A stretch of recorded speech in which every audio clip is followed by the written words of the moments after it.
Ça ne faudra pas le répéter. Bien, alors on est à la veille de Pessah. Dans une semaine, on sera prêt, en Israël en tout cas. En Chutz La'aretz, ils seront en plein Seder.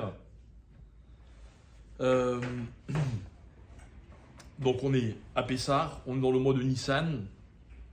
Et il est évident que le thème central de l'actualité de Pessah, c'est les miracles. Et c'est également le thème central de l'actualité que nous vivons aujourd'hui, les miracles. Alors, le soir du Seder, on va se réunir en famille.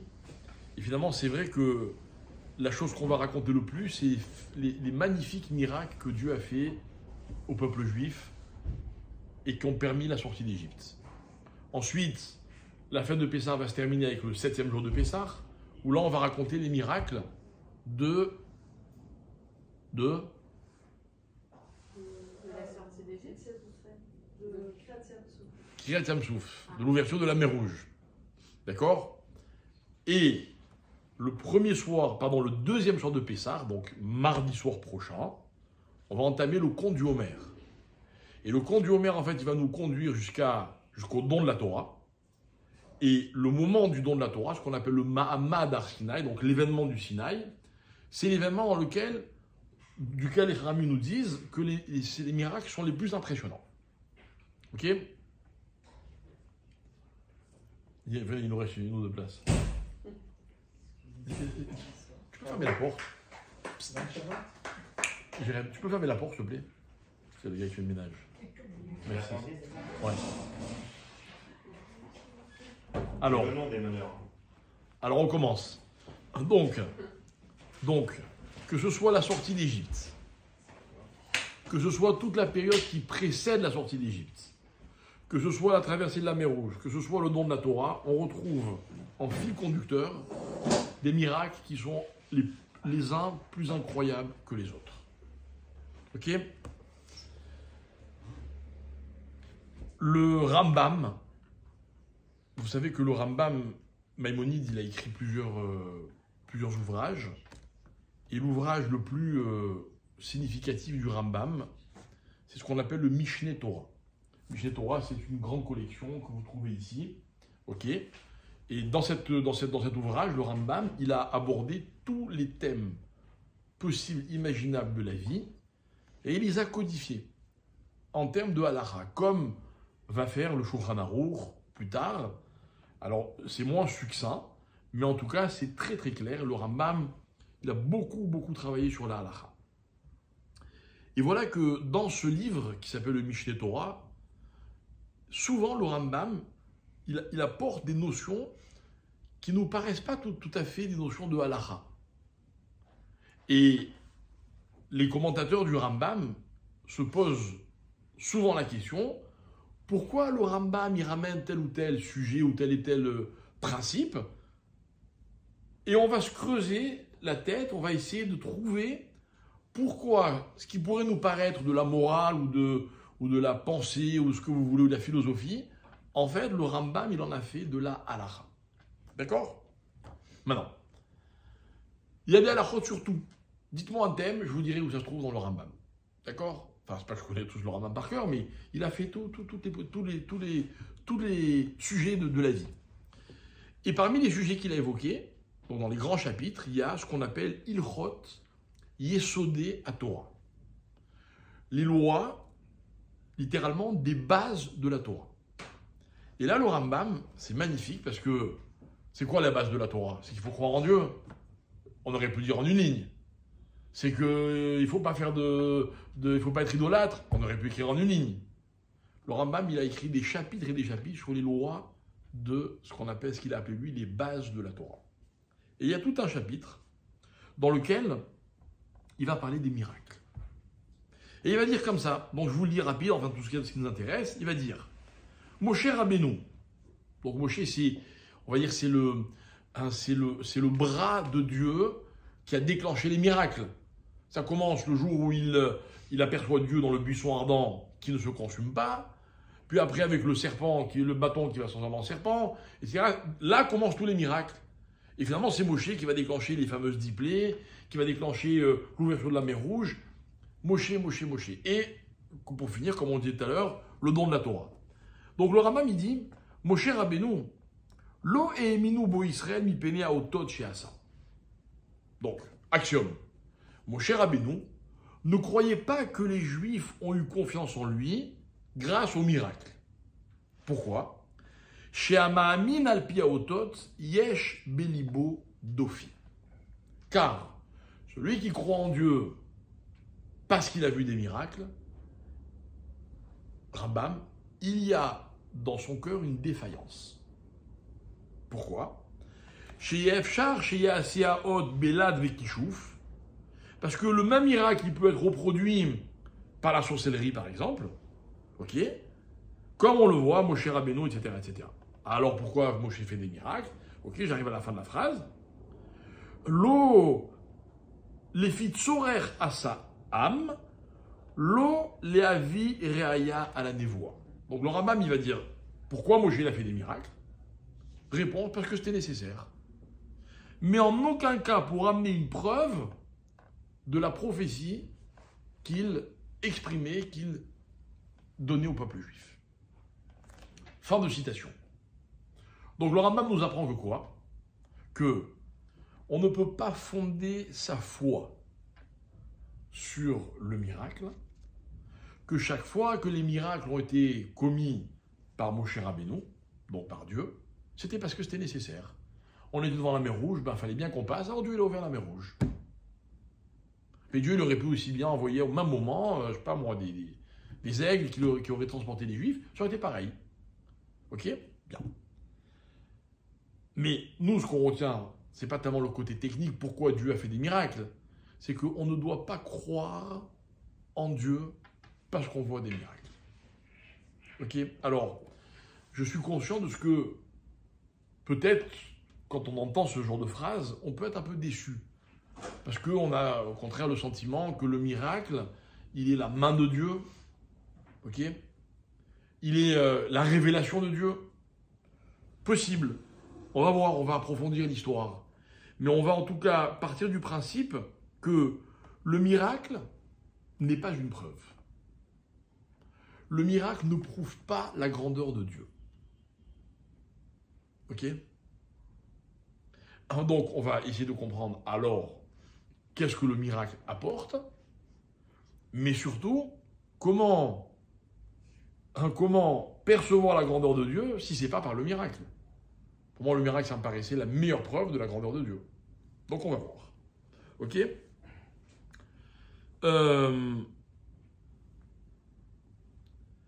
le Rambam, il va développer, il va prendre l'exemple de ce qui s'est passé au mont Sinaï, en disant quelque chose de magnifique. Regardez comme c'est actuel ce que dit le Rambam.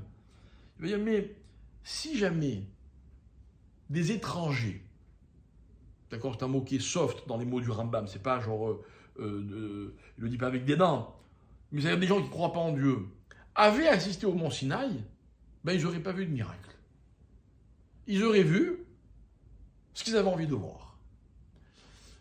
Personnellement, j'ai un jour eu une expérience que j'ai déjà racontée, mais j'aime bien m'y référer parce que je pense que ça dénote un débat qu'on trouve souvent dans la société. Un jour, j'étais avec des amis à moi, donc des gens de Yeshiva, etc., qui étaient étonnés de ce que des scientifiques avaient réussi à expliquer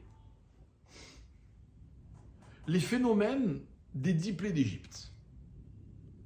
Et ils avaient expliqué ça par un espèce de volcan, si je ne me trompe pas, qui avait déclenché toutes sortes de phénomènes, etc., etc. Et eux, ils disaient, mais c'est incroyable.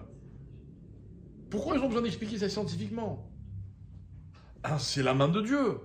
Vouloir expliquer scientifiquement les miracles de la sortie d'Égypte ou de l'Égypte, quelque part, c'est amoindrir l'importance qu'on donne à Dieu. Et on était donc, il y avait un groupe qui pensait comme ça, on était un autre groupe qui pensait le contraire. Et nous, on disait, mais au contraire, mais pas du tout. Ça ne change rien. C'est-à-dire qu'en fait, la grandeur de Dieu, c'est quoi? C'est de faire des choses qui peuvent être expliquées, alors excusez-moi le terme, normalement, donc c'est-à-dire de façon scientifique, logique, rationnelle. Celui qui veut, il y voit un miracle, et celui qui ne veut pas, ben, il n'y voit pas de miracle. Voilà la grandeur de Dieu. Et finalement, c'était exactement ce que dit le Rambam. Le Rambam dit, mais si on avait cru grâce au miracle, non, pardon, celui qui attend un miracle pour croire, eh ben, il peut passer à côté du miracle. Et il peut expliquer tout scientifiquement, logiquement, rationnellement. Mais nous, c'est pas ça qui nous intéresse. Nous, ce qui nous intéresse, c'est un texte dans le Midrash Rabbah. Ok. Le Midrash Rabbah, vous savez que c'est, il est rédigé selon les parachiotes de la Torah. Donc le Midrash de Bereshit développe ce que le livre de Bereshit dans la Torah nous raconte. Et donc le Midrash Rabbah dans Bereshit, au début de Bereshit, de quoi il parle? De la création du monde. Et il y a des tas d'anecdotes, d'histoires, d'explications, de romans sur la façon dont les choses ont été créées dans le monde, la façon dont le monde a été créé. Et le Midrash, il rapporte les paroles de Rabbi Yochanan. Et il dit comme ça, Rabbi Yochanan, Ma Rabbi Yochanan, Tnaim itna kadosh baruchu imayam, sheyeh nikra lifne Israël. Rabbi Yochanan disait, vous savez, quand Dieu a créé le monde, quand il a créé les océans, il a conclu un marché avec les océans. Et il leur a dit comme ça, je vous crée, mais j'ai une condition. Donc, c'est quoi je vous crée? Je vous crée tel que vous êtes. Ça veut dire avec toutes les propriétés inhérentes à l'eau, aux océans, etc. Il dit, mais je vous avertis, un jour, lorsque les Juifs seront au bord de la mer Rouge, alors il n'y aura plus de propriétés, et là vous vous ouvrirez comme moi je vous dirai. Et les océans ils se sont dit, bon ben, ou on accepte et on est créé, ou on n'accepte pas, on n'est pas créé. Donc pas fou, ils ont dit ok d'accord. Et ce qu'on appelle un tnaï, ça a été une condition, comme on dit, une clause suspensive, ok, vous acceptez tant mieux, vous acceptez pas tant pis. Le Midrash continue, il dit, Amar Rabbi Yirmiyah ben Elazar, c'est un autre racham, lo imayam bilvad, c'est pas qu'avec la mer, akadoru, et là, imkol ma shenivra beshechet yeme bereshit. Rabbi Yirmiyah, qu'est-ce qu'il dit? Il dit non, c'est pas comme ça, c'est pas que la mer. Chaque chose que Dieu a créée, il lui a dit, je t'avertis, il y a une condition. Quand j'aurai besoin de changer la propriété des choses, donc en d'autres termes de faire des miracles, tu t'exécuteras. Et les créatures ont dit d'accord. Alors Dieu a créé le monde. Donc ça veut dire, mes chers amis, que chaque fois que dans notre vie ou dans notre histoire, on voit ou on a vu des miracles, en fait, ils étaient prévus depuis le début de la création. C'était une condition à l'existence même de ces choses-là. Ok? Donc ça veut dire qu'en fait, si je comprends bien, ce midrash-là, il va dans le sens du Rambam. Pourquoi? Parce que le miracle pour Dieu, c'est pas un miracle. Moi, je croyais que si je jette un objet en l'air, la nature veut, les lois de la physique veulent que cet objet retombe. Mais si Dieu a fait une condition avec la force d'attraction au moment de sa création, que le jour où il aura besoin d'un miracle, ben, il n'y aura pas de force d'attraction, donc c'est plus un miracle. C'est une création qui a été prévue au début de Bereshit. D'accord? Ok. Donc ça ne me permet plus de croire en Dieu juste parce que j'ai vu, soi-disant, la manifestation de sa grandeur dans un phénomène qui pour moi n'était pas normal. Très bien. On continue. Le Zohar, il dit la chose suivante. Alors maintenant, le Zohar, il va revenir lui aussi sur la création du monde, mais vous allez voir, on va l'aborder d'une façon un peu différente. Pouvez-vous me dire qu'est-ce qu'est la première chose que Dieu a créée après l'existence? Ma question, elle est claire. Le ciel et la terre. Hein? Le ciel et la terre. Non, le ciel et la terre, pour moi, c'est ça la création, c'est ça l'existence. Lumière. Hein? Lumière. Bravo. Bravo. Le temps, il a été créé avant. Bereshit, c'est avant. Bara, quoi? Et Hashamayim et Haaretz, c'est le support de tout. C'est donc l'existence. Ok? Et juste après l'existence, la Torah me dit, donc on est dans le 3e verset de la Torah, Vayar Elokim, Vayomer Elokim yehi or, vayehi or. Dieu a créé la lumière.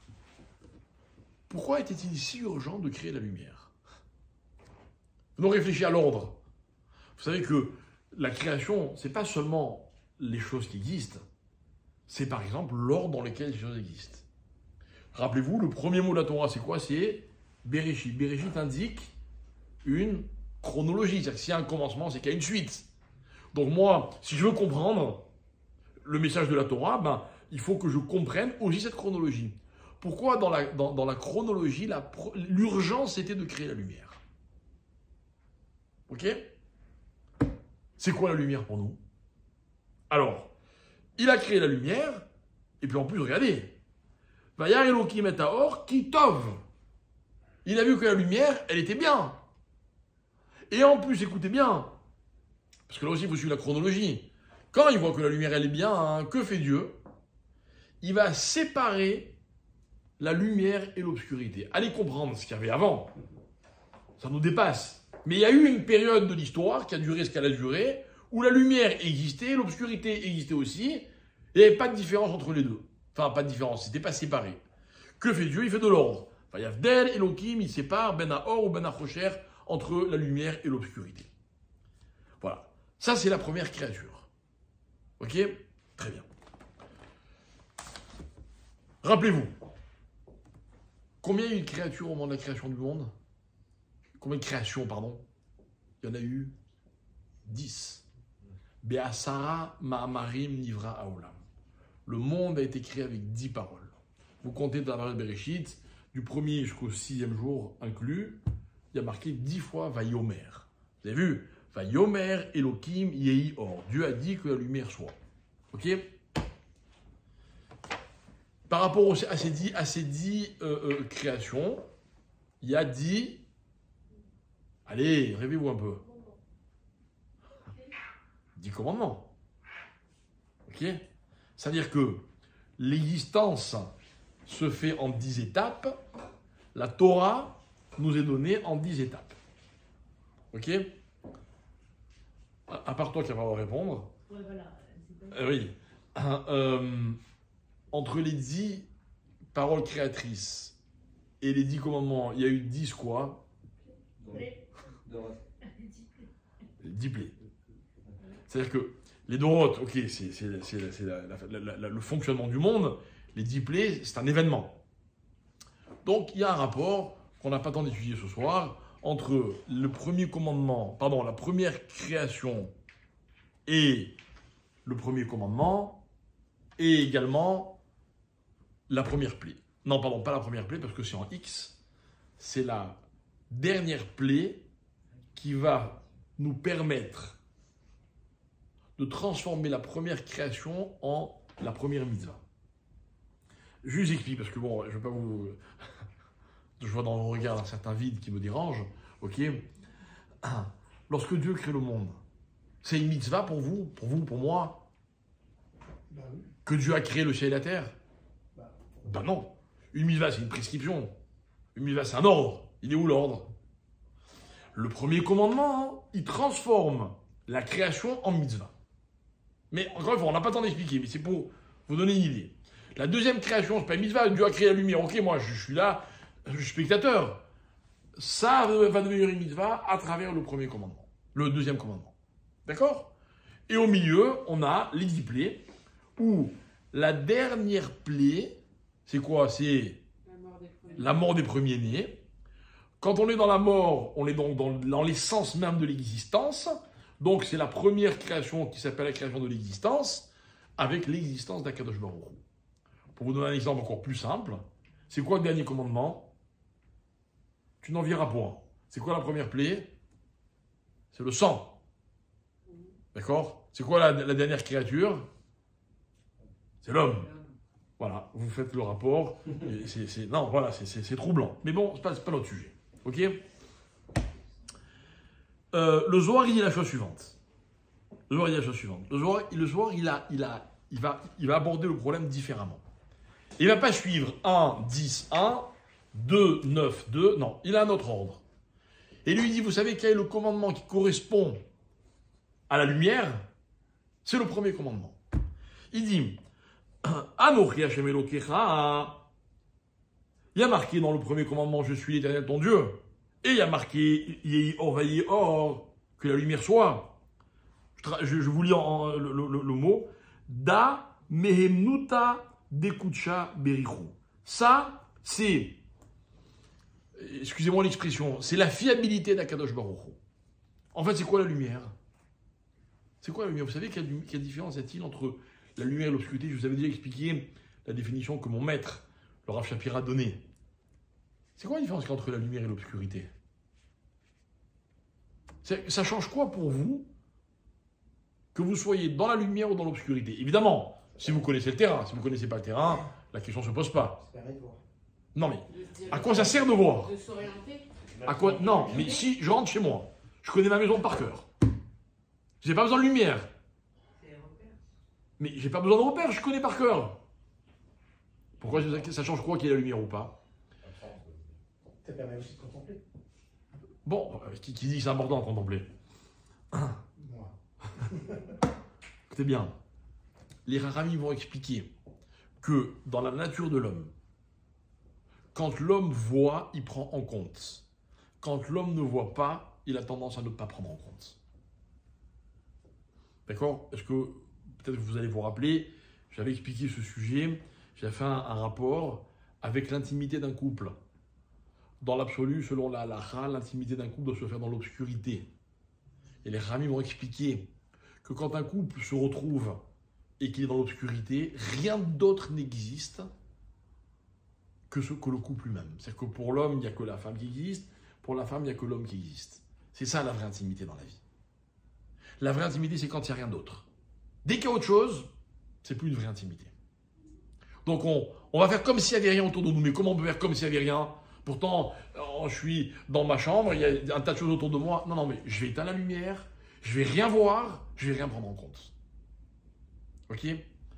Akadosh Baruch Hu, il crée la lumière pour que l'homme contemple. Mais c'est pas ça la finalité. La finalité, c'est que pour que l'homme prenne en compte. Hein, c'est quoi le premier? Vous pouvez rentrer, hein? C'est quoi le premier des 10 commandements? Je suis Dieu. Et moi, je fais quoi là-dedans, moi? En quoi c'est un commandement que Dieu me raconte qu'il existe? Anochi Hachem. C'est quoi la réponse? Hachem me demande de prendre en compte son existence. Donc plus rien ne sera comme avant. Puisque maintenant je prends en compte l'existence de Dieu. Donc voilà le rapport qui est entre la lumière et Anochi Hachem. Je suis l'Éternel ton Dieu. Et en fait ce qu'on va expliquer c'est quoi? C'est quoi se fier à quelqu'un? C'est quoi avoir confiance en quelqu'un? C'est le prendre en compte. N'est-ce pas qu'il vous est déjà arrivé que quelqu'un que vous respectez énormément vous donne un conseil et puis vous allez vous tenter, vous allez vous vivre votre aventure. Rentrez, il nous reste encore une ou deux places. Et puis dans le feu de l'action, le conseiller n'est pas là, alors vous n'écoutez pas ce qu'il vous a dit. S'il avait été là, vous l'aurez peut-être écouté. Dans la vie, c'est comme ça. Je te vois, je te prends en compte. Je te vois pas m'en vouloir si je t'oublie. Ok? À partir du moment où on va prendre en compte Dieu tout le temps, ça veut donc dire qu'on va avoir confiance en lui tout le temps. Je pourrais même dire la chose suivante. Je ne crois pas qu'il y a des juifs qui croient en Dieu et des juifs qui ne croient pas en Dieu. C'est pas comme ça qu'on va diviser, qu'on va faire des catégories. Les vraies catégories, c'est les suivantes. Vous avez des gens qui prennent Dieu en compte, ça veut dire tout le temps. Et les gens qui ne prennent pas Dieu en compte, tout le temps. De temps en temps, oui, mais pas tout le temps. Voilà ce qui fait la vraie différence. Voilà la Ne'emanout d'Akadosh Baruch Hu. Je crois en Dieu. Là-dessus, le roi David, dans le psaume 27. Le psaume 27, comme ça, en passant. On dit que c'est le psaume du jugement. C'est celui que l'on récite de Rosh Chodesh Elul jusqu'à la fin de Hoshana Rabbah, tous les jours dans la prière. On dit que c'est le psaume dans lequel on demande à Dieu la justice. Voilà pourquoi un rave m'a dit plusieurs fois dans mes vies, il m'a dit quand quelqu'un a un jugement, il passe devant un tribunal, il faut réciter ce psaume. Il a des pouvoirs incroyables. C'est le psaume de la justice. Dans ce psaume-là, dans le premier verset, il est écrit, les David, Hachem Ori Veishi. Dieu, c'est ma lumière. Donc, mon sauveur. Et qu'est-ce qui vient juste après? Mimi ira. Alors de qui vais-je avoir peur? Si Dieu est ma lumière, ça veut dire que je considère qu'il est mon sauveur. Si c'est le cas, de qui voulez-vous que j'ai peur? Voilà ce que dit le roi David. Alors, ça veut dire que le roi David a fait le rapport qu'on a fait à l'instant entre la lumière, la présence de Dieu et la confiance en Dieu. Avoir confiance en Dieu, c'est être capable de n'avoir jamais peur d'autre chose que de Dieu. Ok? Moi j'avoue, hein, samedi soir, 2h du matin, un 300 missiles qui nous arrivent dessus. À Tel Aviv, vous avez été un peu épargné. À Jérusalem, on a eu les alarmes. J'en menais pas large. Hein. J'en menais pas large. Peut-être qu'à ce moment-là, il fallait juste se dire Hachem, Ori, Veishi, Mimi, Ira. De qui va-je avoir peur? Ok? Donc ça, c'est le côté, on va dire, lumière de Dieu. J'insiste sur la lumière, vous allez voir pourquoi. J'insiste sur la lumière, vous allez voir pourquoi. Je vais vous raconter une histoire qui est très connue dans le Talmud. Allez, vous savez quoi? Pour le prix d'une, vous allez en avoir deux. Mais elles sont similaires, elles se ressemblent beaucoup. Tano Rabbanan, dans le traité de Sanhedrin, page 37, Hamoud Bet, folio B. La Gemara raconte Ketzad Meumad.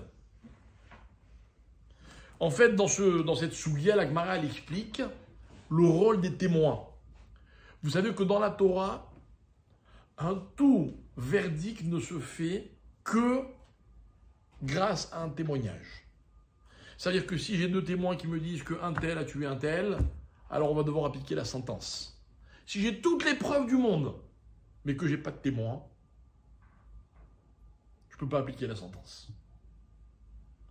Si j'ai deux témoins et des preuves qui vont en sens contraire du témoignage, je m'appuie sur les témoins. Ça, c'est une règle que la Torah elle a établie depuis toujours. Alors la Mishnah, dans Sanhedrin, va se demander, mais comment on fait pour être sûr que les témoins sont fiables? Et là, la Mishnah va expliquer, c'est incroyable comment on prenait les témoins, on leur mettait une frousse, on les terrorisait, quoi. On dit, voilà, attention, voilà ta responsabilité, voilà à quel point c'est grave de témoigner à faux, voilà à quel point c'est important de témoigner, etc., etc. Et la Gemara l'embraye sur une histoire et elle dit, en fait, c'est l'histoire d'un jour de quelqu'un. En fait, la Gemara dit, si jamais un jour vous voyez un homme qui court après son prochain et ils sont dans une ruine et vous courez après parce qu'en fait, le poursuivant, il est armé d'un couteau. Et moi, je rajoute, il est en train de dire à l'autre, je vais te tuer, je vais te tuer. Donc, il va se passer quoi d'après vous? Et puis, celui qui fuit, il court pas très vite, et l'autre, il court beaucoup plus vite. Alors, la Gemara dit, et vous courez derrière pour voir ce qui va se passer, vous pourrez essayer peut-être d'empêcher. Et puis, au Matzatem, et le temps que vous arriviez, vous trouvez le poursuivant Saïf Beyado avec son couteau en main, Vedamo Metaftef, et du sang qui dégouline du couteau. Veharou mais par père. Et l'autre il gît par terre, poignardé, et il est mort. Qu'est-ce que vous déduisez? Qu'il l'a tué. Ok. Alors la Gemara dit Imkar Raïtem, si c'est ce que vous avez vu, lo Raïtem Klom. Vous n'avez rien vu. Tu l'as vu enfoncer le couteau? Tu l'as pas vu? Ah, t'as rien vu. Mais il peut pas y avoir d'autre explication. Non, mais tu l'as pas vu. Tu n'as pas vu. Écoutez bien. Ouais, on a entendu à la voix. Ah non, non. Mais même ça, la voix, ça ne veut rien dire. Non, on avait pas précisé qu'on pensait que c'était des juifs, l'histoire. Ok? Mais écoutez bien. En fait, qu'est-ce qu'elle va développer comme idée, la Gemara? Elle va dire un mot très simple. Reïa. Vous savez ce que c'est, Reïa? Hein? Reïa, c'est voir, exactement. D'accord? Vous pouvez me changer les voyelles de Reïa légèrement? Non, les voyelles. Prenez les mêmes lettres, Reïa, et vous changez un tout petit peu la ponctuation. Hop. Comment? Mais mal dit.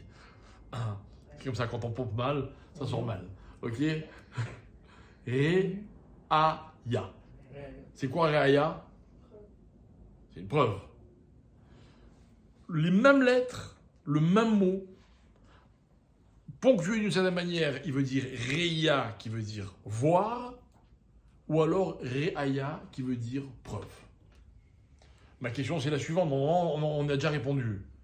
Est-ce que voir et posséder une preuve, c'est pareil? Est-ce qu'avoir une preuve, c'est comme voir? Est-ce que c'est pareil? Dans l'histoire qu'on nous a racontée la Gemara, ils étaient seuls. Je les ai vus courir, je les ai vus menacer. Et je le vois avec le couteau dégoulinant de sang, et l'autre, il a le corps perforé, poignardé. Ça s'appelle voir ou preuve? Ni l'un ni l'autre. C'est une preuve. Mais si, Bah, ça ne peut pas se passer autrement. Il y a une meilleure preuve que ça. Mais tu l'as pas vu. Vous savez, un jour, j'ai eu un petit accident de la route, très léger, hein, je vous rassure. Et j'étais convaincu que j'avais pas du tout tort. Il y a eu malheureusement des dommages importants sur la voiture. Et le gars qui m'est rentré dedans, il m'a dit non, c'est toi qui as tort. Donc, on s'est chacun tourné vers notre assurance, on s'est retrouvé au tribunal. Et pendant qu'on discutait au moment de faire on va dire l'équivalent du constat, il y a un gars qui vient et qui dit moi j'ai tout vu. J'ai tout vu, je peux témoigner. Il dit à l'autre, je peux témoigner, c'est toi qui as raison. Contre moi donc. Bon, ok. On se retrouve au tribunal. On arrive au tribunal, chacun y raconte sa version, etc. Et d'après les versions que les deux racontent, il apparaît clairement que j'ai raison et que lui, il a tort.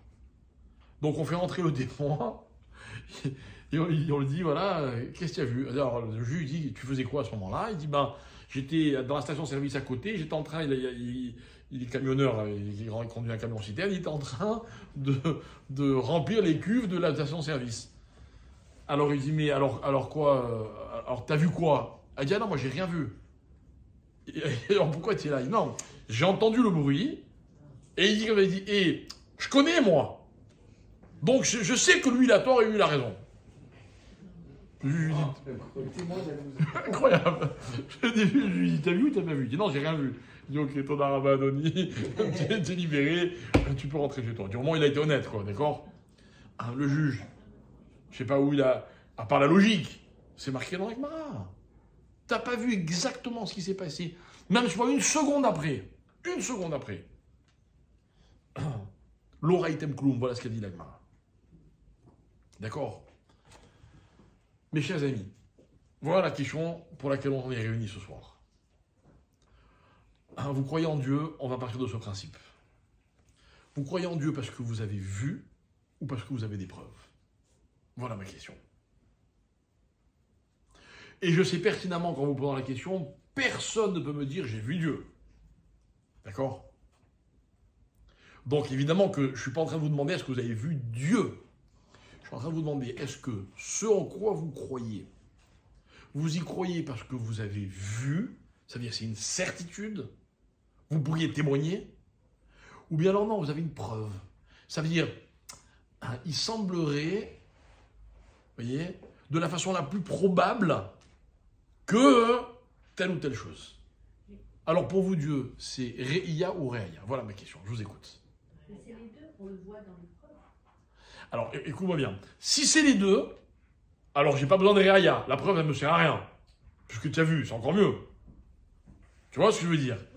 Est-ce que, non, ma question c'est pas ça, c'est est-ce qu'il y a des gens qui peuvent dire j'ai vu? Attention, parce que si vous me dites oui, je vous demande de me raconter ce que vous avez vu.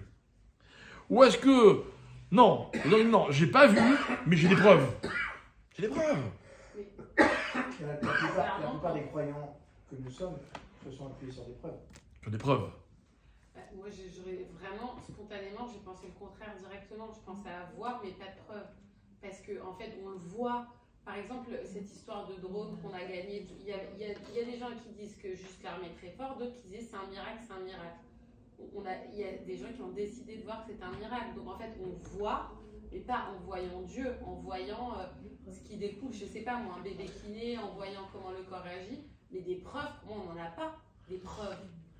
Et par exemple, Je sais pas si j'ai pas la le massacre du 7 octobre, t'as vu quoi? Bah, on peut aussi voir la main de Dieu derrière ce qui s'est passé. C'est la tov et la ra, mais c'est pas forcément qu'on voit.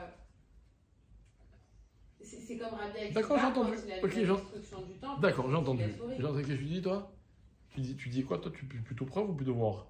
Je pense que la croyance que nous avons moi je parlais pour moi, la croyance que j'ai, elle s'appuie sur des preuves de nos tzadikim, par exemple, de l'histoire de nos tzadikim, de l'histoire de la Torah, de ce qu'on peut en comprendre.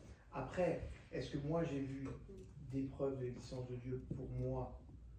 C'est une interprétation qui est liée à mon système de croyance. Non, mais c'est à cette question que je voulais avoir un oui ou un non. C'est ça qui m'intéresse. Alors, moi, la réponse est oui. D'accord, voilà. Donc, vous rejoignez. Et toi, Jérémy? Oui, répétez la question. Pourquoi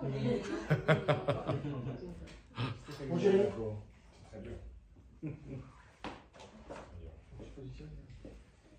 Des preuves.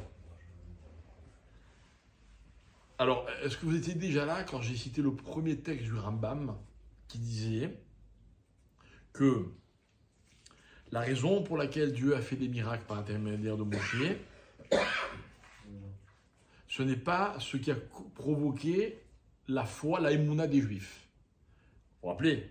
Et le Rambam a dit, parce que celui qui croit parce qu'il a vu des miracles, Yesh Belibo Dofi, c'est le nom du Rambam. Il y a une défaillance chez lui.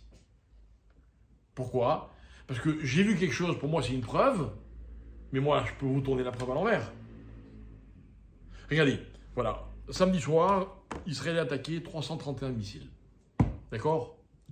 Bien.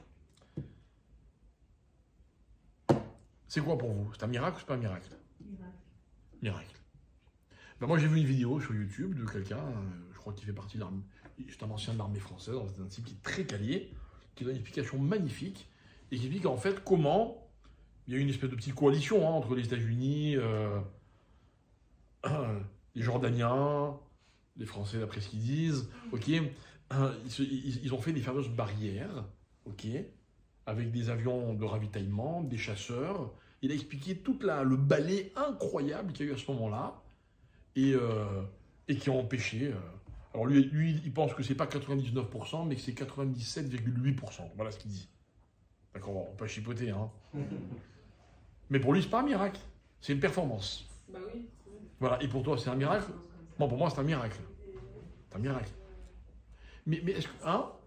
Parce que ce sont des outils, en fait. Des outils qui ont permis de tout ce qui s'est organisé. Donc, miracle ou pas miracle? Bah non, enfin, c'est un avion qui. Et pourquoi c'est un miracle? Vous avez des pays comme Israël ou les États-Unis qui investissent des milliards de dollars dans la défense active avec des systèmes ultra perfectionnés qui ont fonctionné. En quoi c'est un miracle? Pourquoi c'est un miracle? Parce que Ouais, je te disais pourquoi c'est un miracle. Parce que parfois d'avoir la Wi-Fi, d'avoir mon système d'ordinateur, même si c'est la plus haute des technologies, parce que j'ai apprécié, parfois ça fonctionne Non, pas. mais C'est ça le miracle, c'est ça.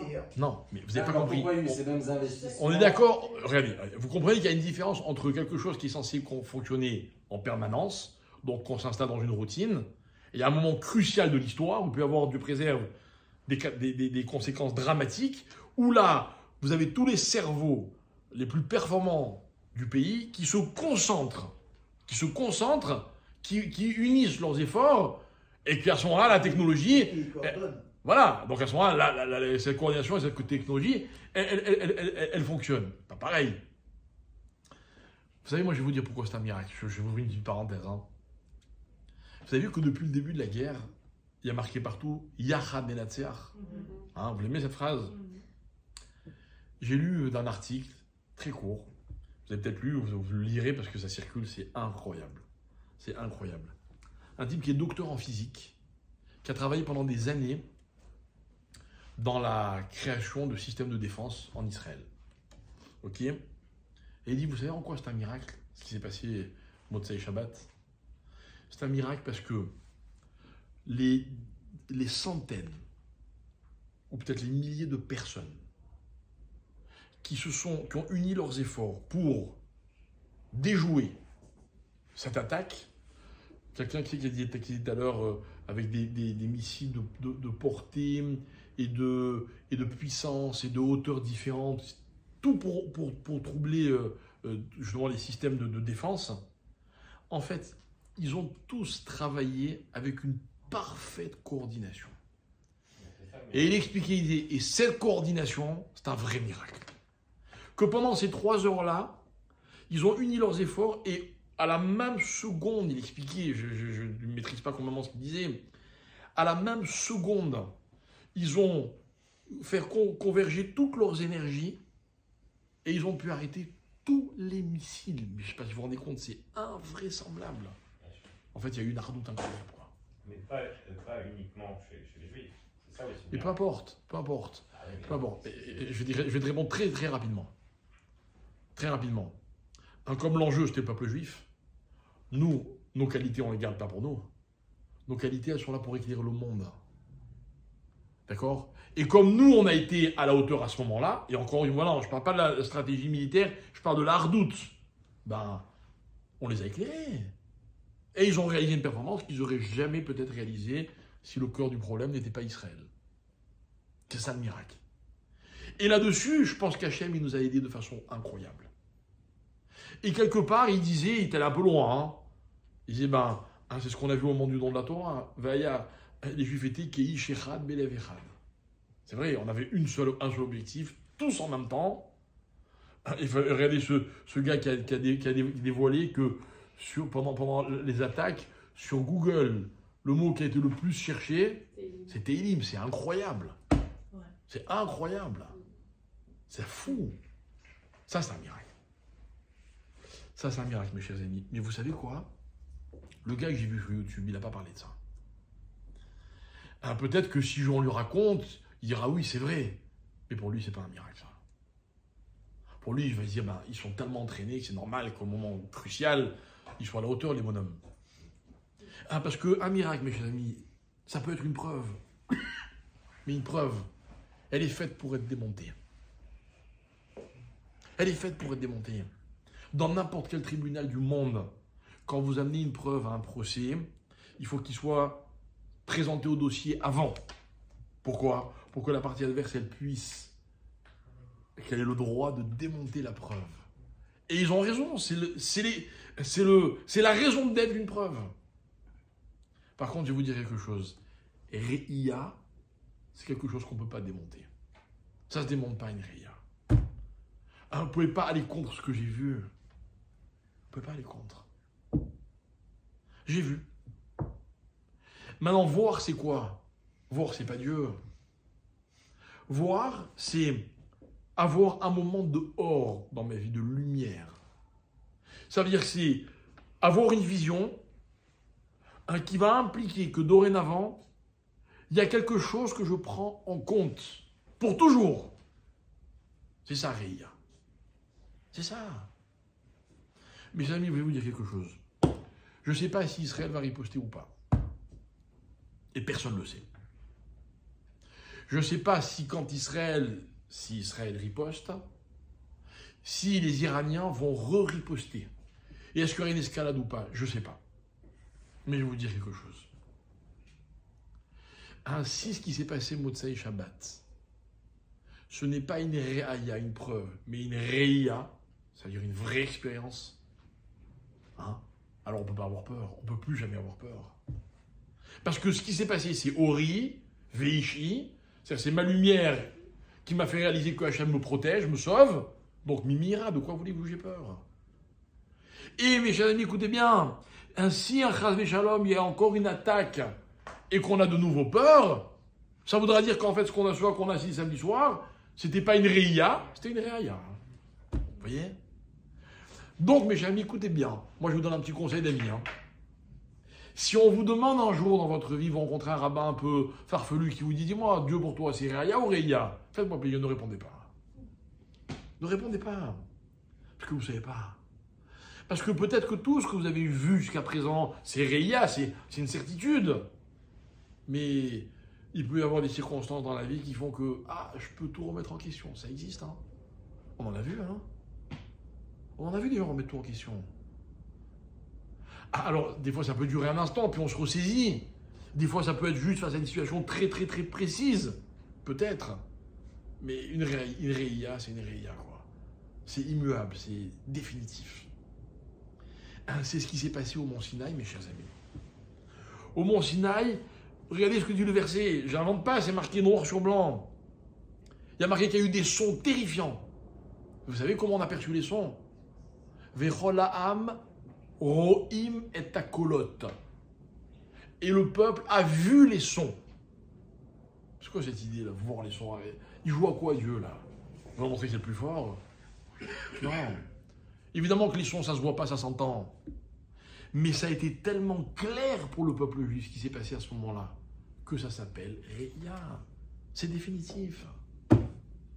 Et rappelez-vous ce qu'on a dit de nombreuses fois dans nos cours, et je ne suis pas le premier à le dire, que nous, on n'a jamais désespéré d'aucun juif. Pourquoi? Parce que tous les juifs, toutes les âmes étaient au mont Sinaï et elles ont vu. Donc il reste forcément quelque chose.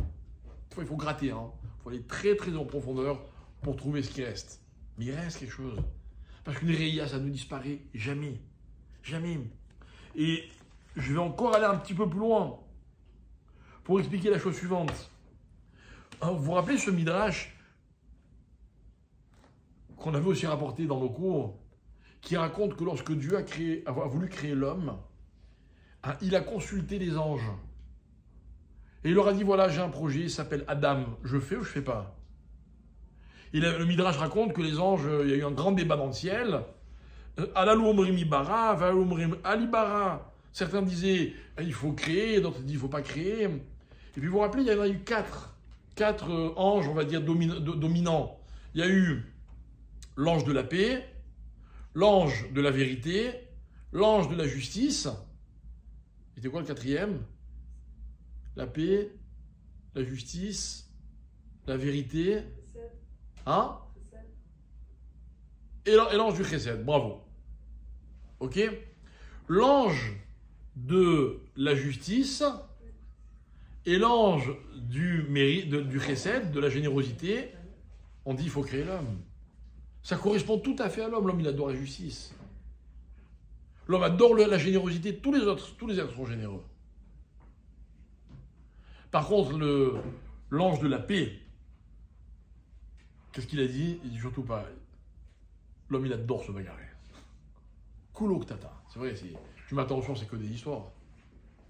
Et enfin, le dernier, il s'appelle l'ange de la vérité. Il a dit surtout pas. L'homme, il est kulo sheker. L'homme n'est que mensonge. Ça vous plaît qu'on me dise ça de vous? Moyen, hein? Ouais, mais si on pense comme ça, l'homme est injuste. Ah bah non, l'homme il est juste. Il veut la justice. Bah, il veut la vérité aussi. Non, faux. Faux. Un faux. Et pour te prouver ce que je te dis, juste un petit exemple, hein, dans l'apparence de chacun d'entre nous.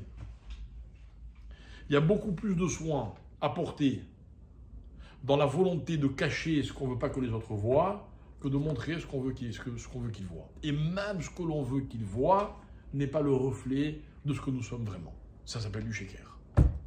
J'ai pris un petit exemple de rien du tout. Hein. Jamais quand on sort de chez soi, d'abord on se jette un coup d'œil au miroir pour voir si tout va bien. Façon de parler. Mais ça c'est un exemple. Alors les anges discutent et Dieu y crée l'homme. Alors les anges vont voir Dieu, ils disent, mais Dieu, c'est quoi l'histoire là? Tu nous la contribution, tu ne nous écoutes pas. Hein, et la Gemara, le Midrash, il raconte que Dieu, il a pris la vérité et il l'a jetée par terre. Enfin, il l'a jetée à terre. Et il lui a dit, maintenant pousse. Pousse. Ah, le monde des mensonges. Eh bien, je t'en prie, fais ton boulot, la vérité. Et la vérité, elle va devoir trimer pour s'imposer.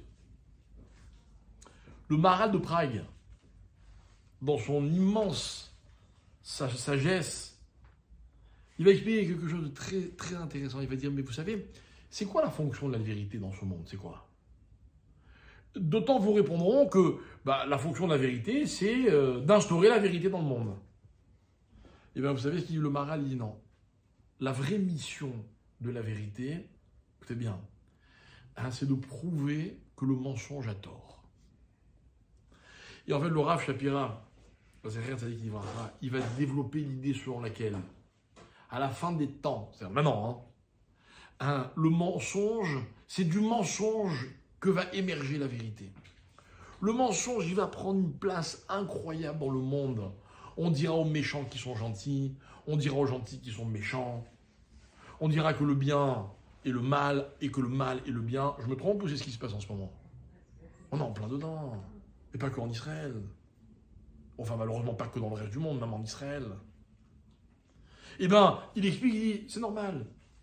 Pourquoi? Parce que la vérité, elle existe, mais ça c'est facile, Dieu l'a jetée sur terre. Mais la vraie mission de la vérité, c'est quoi? Et ceux qui veulent incarner la vérité, ce que tu as dit tout à l'heure, ben on a du boulot. C'est que pour que la vérité soit vérité, il faut que le mensonge soit mensonge. Et en fait, dans la vie, quand on incarne quelque chose, si ce qu'on incarne c'est vrai, ça va de facto annuler ce qui est antinomique à la vérité. Finalement, c'est quoi la disparition du mensonge? C'est l'apparition de la vérité. Donc la vérité, il ne lui suffit pas d'être, il faut qu'elle s'impose en tant que telle. Et on va voir quelque chose d'extraordinaire. C'est que lorsque Dieu a jeté la vérité sur terre, c'est le mot du Midrash. Il y a marqué, le Midrash, qu'est-ce qu'il dit? Il ramène un verset qui dit « Vatashler emet artsa ». Un verset, si je ne me trompe pas, des psaumes. Il a jeté la vérité à terre. Et les amis vont montrer que Vatashler, c'est un terme un peu dédaigneux. Genre, je t'ai viré, quoi. Je t'ai jeté, comme on dit en français. Dieu, il a jeté la vérité. Vous savez où on va retrouver ce terme? C'est incroyable. Dans l'histoire du serpent, du bâton de Moshe que j'ai mentionné tout à l'heure. Lorsque Moshe est devant le buisson ardent, il parle à Dieu. Et que Dieu lui dit, va sortir mon peuple d'Égypte. Alors Moshe va se dire, ok, je vais voir les Juifs, je leur dis quoi? Comment je vais leur prouver que c'est toi qui m'as envoyé? Dieu lui dit, il y a quoi dans la main? Il dit, j'ai un bâton. Il dit, jette-le par terre. Va tâcher. Enfin, pas comme le mot est conjugué, mais il y a le verbe, jeter. Alors Moshe jette le bâton devient serpent. Qu'est-ce qu'il fait Moshe à ce moment-là? Il se sauve. Il a peur. Et moi je vous pose une question, mes amis. De quoi il a peur, Moshe? C'est très bien que ce bâton, ce serpent, c'était son bâton, c'est Dieu, quoi. De quoi il a peur?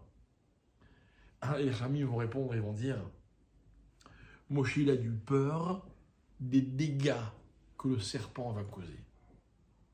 Parce que finalement, le combat qui est entre le Hémet et le Sheker, c'est quoi?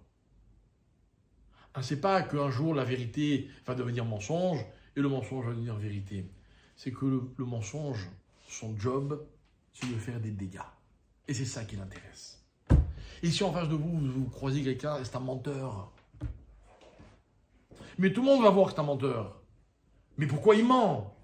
Parce qu'il sait qu'en mentant, il fait des dégâts. Et ça lui suffit. Je ne parle pas d'un personnage, je parle du concept qui s'appelle mensonge. Le concept. Combien de fois il nous est arrivé à chacun dans notre vie de ne pas arriver à prouver à quel point on avait raison, alors que c'est une telle évidence. Mais face à un mensonge que l'autre, il a bien su présenter, comment voulez-vous que je me défende? Moi, je suis quelqu'un de super gentil, et l'autre, il démontre que je suis méchant, mais j'en perds mes mots. Non, c'est exactement le but du mensonge. Ce n'est pas qu'on le croit, c'est de faire des dégâts. Et moi, quand je vais devoir prouver que j'ai raison, il va falloir que je répare un dégât que le mensonge a fait.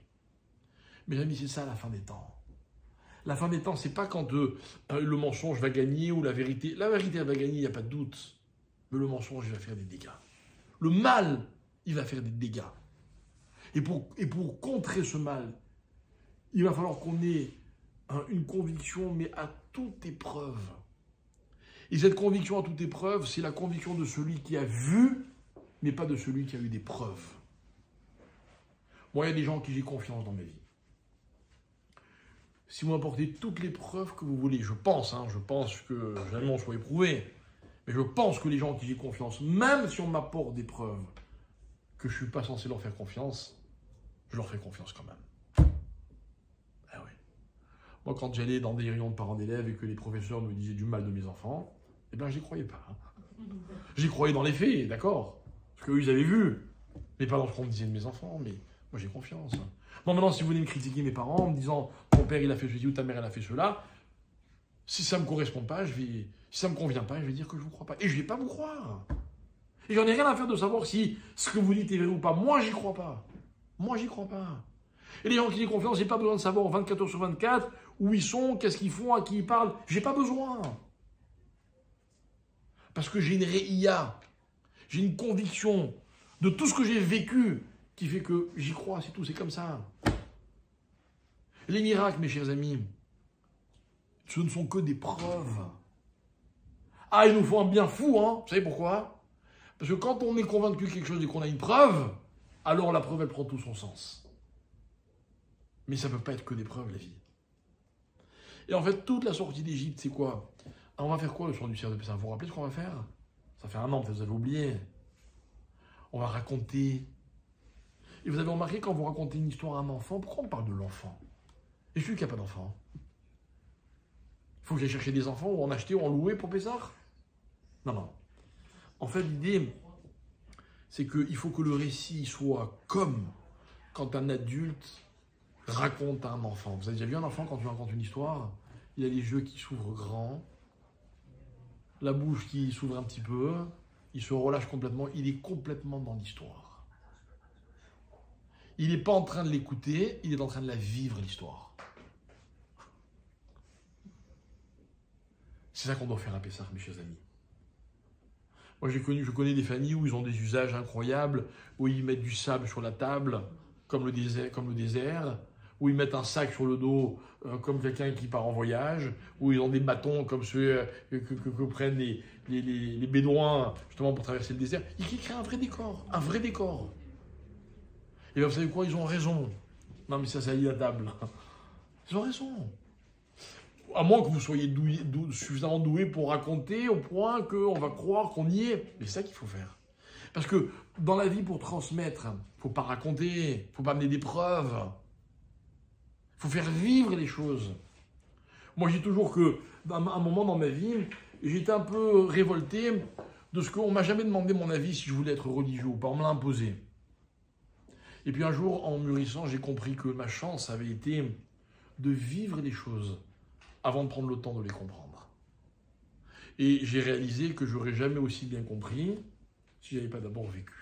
Alors on ne choisit pas son itinéraire dans la vie, mais c'était juste pour vous montrer un avantage, quoi. À vos enfants, ne prenez pas le temps de leur expliquer. L'urgence, c'est de leur montrer.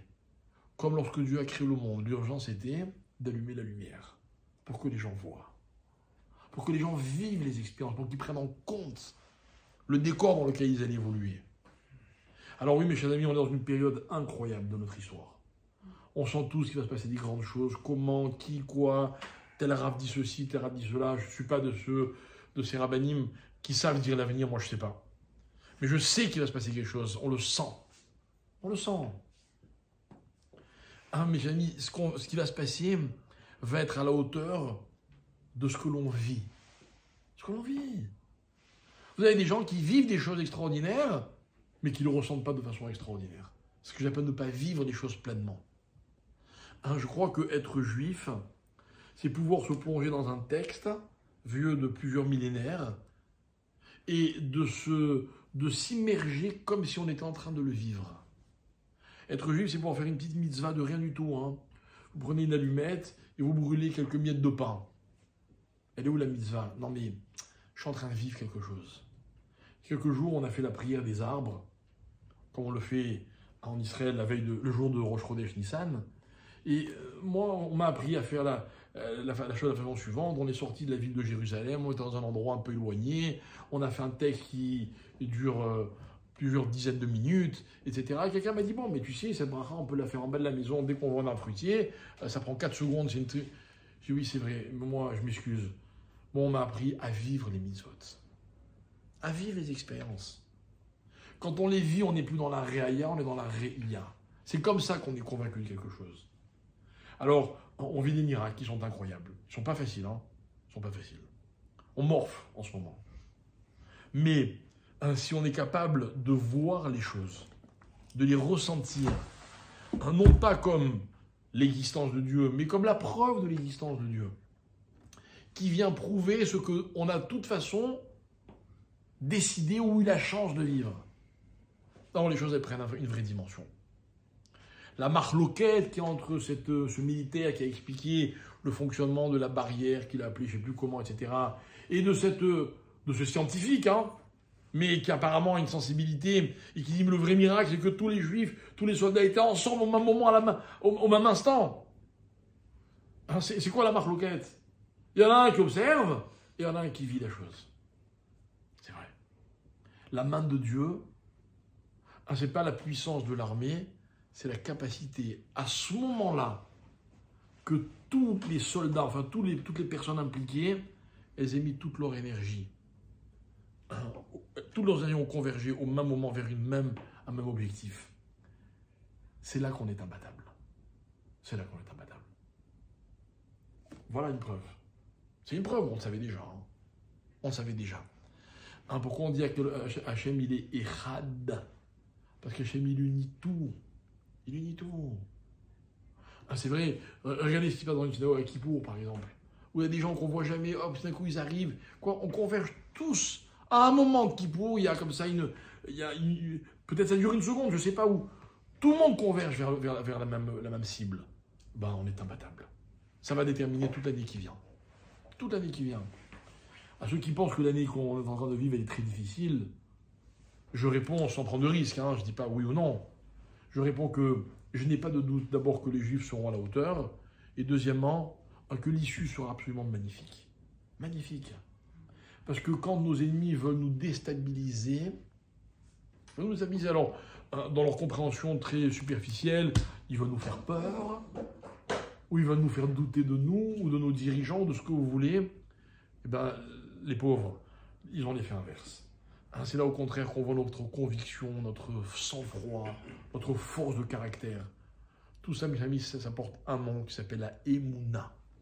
Mais pas une Emouna qu'on se transmet par des preuves ou par des histoires, une Emouna que l'on vit réellement. Quelqu'un m'a dit, est-ce qu'on est plus en sécurité en Israël ou alors à l'étranger? Et on m'a demandé une réponse rationnelle, pas une réponse, vous voyez, un peu enflammée, quoi. Hein. J'ai répondu quelque chose de très simple. J'ai répondu que en Israël, on a une chance incroyable.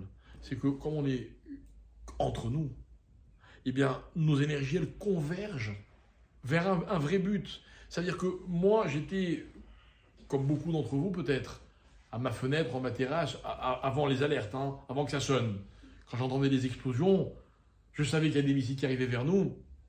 Eh bien, comme vous tous, j'avais la même angoisse. La même angoisse. Au-delà de l'angoisse de moi, ma famille, mes enfants, ma maison, l'angoisse de quelles vont être les conséquences, le peuple juif, combien il va souffrir dans cette attaque. Vous voyez? Exactement comme les soldats qui voulaient juste protéger le peuple juif. Mais ça, c'est possible qu'en Israël, quoi, parce qu'il n'y a que là où on est vraiment entre nous, quoi. Ailleurs, bon, ils sont beaucoup, mais ils sont un peu disséminés par-ci, par-là, et ce qui se passe ne concerne pas que les Juifs. Ne concerne pas que les Juifs. Notre force, elle est là, dans cette conviction, qui n'a pas été créée par des miracles, mais dont les miracles sont des preuves sur ce en quoi on croyait déjà. Donc, Bézrat Hachem, que cette fête de Pessah, elle nous amène vraiment des vrais miracles, définitifs. Mais ce ne sera possible que parce que, ce sera possible parce que notre conviction, elle a toujours été inébranlable. Et plus on est éprouvé, et plus notre conviction elle est forte. Vous avez remarqué, c'est incroyable. Je crois que j'ai raconté la semaine dernière, je ne sais pas si c'était ici, j'ai assisté à un enterrement, un monsieur qui est décédé de façon subite. Alors il y a eu des rabbins qui ont parlé, et puis au bout d'un moment, il y a une dame qui était la sœur de ce monsieur qui a parlé, elle a dit 3 phrases. La première c'était « je suis révolté contre Dieu », celle du milieu j'ai oublié, et la dernière c'était « je suis révolté contre Dieu ». Authentique. Bon, personne n'a rien dit. On l'a rencontrée dans la semaine, on est allé les voir. Et elle avait un peu honte en même temps de ce qu'elle disait, de ce qu'elle avait dit. Mais en même temps, elle disait, mais vraiment, je suis révolté. Et moi, je lui dis, mais madame, je dis à son frère, je dis, mais en fait, c'est magnifique, quoi. Parce que quand on est révolté contre Dieu, c'est qu'en fait, on attend énormément de Dieu. Et moi, c'est ce que je retiens. Donc la révolte, elle ne me dérange pas tellement, quoi. Vous voyez ? Il y a des fois des gens, ils me font des petites choses, je leur en veux. Ça je prouve juste que j'attends beaucoup d'eux et que j'ai beaucoup d'affection pour eux. Il y en a d'autres qui me font bien pire et ça me fait strictement rien. Vous voyez, cette conviction, c'est celle qui nous sauvera. C'est celle de Pessah. C'est celle qu'on va transmettre à nos enfants. C'est celle qu'on va essayer de revivre. Et que si Dieu veut, cette fête qui a déclenché un jour, pardon, pas un jour, qui a déclenché dans l'histoire le concept de la Géoula, eh bien cette année, si Dieu veut, qui nous amène enfin la Géoula Shlema entière et définitive. Amen.